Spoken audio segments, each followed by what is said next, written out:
ಕನ್ನಿಕೆಯ ಪಾದಗಳ ಕಂಡು ಕಿಂಕಲಿ ನನ್ನ ಕಣ್ಗಳು ಕಾವ್ಯ ದೇವತೆಯ ಸ್ತುತಿ ಮಾಡಿ ಕಂದಿ ಹೋಗಲಿ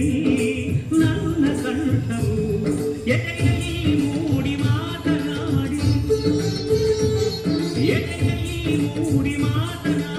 ಎಲ್ಲಿ ಮಾಯವಾದಳು ಏನು ಬಯಸಿ ಬಂದಳೋ ಏನು ದೋಷ ತಂದಳೋ ಮತ್ತೆ ಹೇಗೆ ಬರುವಳು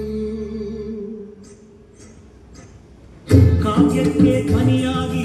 ಓಂಕಾರ ನುಡಿದ ಪಾದ ವೇದಾದಿ ಮಂತ್ರಗಳ ಮರ್ಧನಿಸೋ ದಿವ್ಯ ಪಾದ ನಿಷ್ಕಲ್ಮಶ ಶಿಶುವಂತ ಲಲಿತ ಕಲಾ ಶುದ್ಧ ಪಾದ ಕವಿಕುಲವೇ ಶರಣೆನ್ನೋ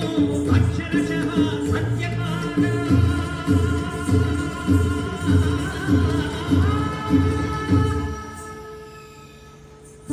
ಅನಂತ ಸುಖದ ತರಂಗ ಮೃದಂಗ ನುಡಿಸು ಅಶಾಂತ ವಿಶಾಂತ ಮನದ ವಿರಾಗ ವಿಯೋಗ ತಣಿಸು